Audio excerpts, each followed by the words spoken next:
नवाज शरीफ की आज़ाद उम्मीदवारान को मुस्लिम लीग नून में शमूलियत की दावत। आसिफ अली जरदारी, मौलाना फजल रहमान और खालिद मकबूल सिद्दीकी से बातचीत का टास्क शहबाज शरीफ को सौंप दिया। लाहौर में अवामी इज्तिमा से खिताब में करते हुए कहा कि जिस जमात या फ़र्द वाहिद को मैंडेट मिला है उसका एहतराम करते हैं। मुल्क बार बार इंतखाबात का मुतहम्मिल नहीं हो सकता। फ़ौज, अदलिया और मीडिया समेत तमाम इदारे भी मुस्बत किरदार अदा करें। हम किसी से लड़ना नहीं चाहते, सबको एक दूसरे के साथ बैठना होगा। आओ मिलकर हुकूमत बनाएं।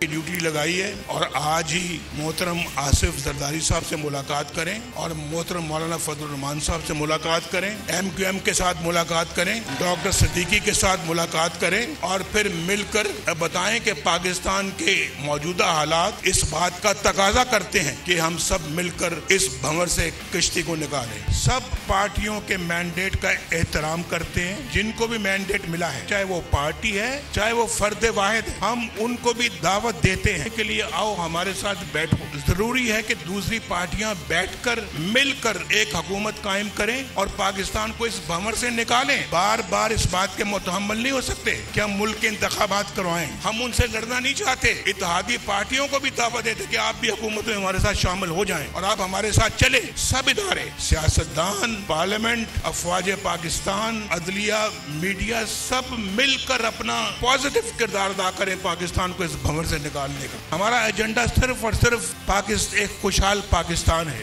जो हमने पहले भी करके दिखाया है और आप जानते हैं। सब्सक्राइब करें और बेल दबाएं ताकि कोई खबर रह न जाए।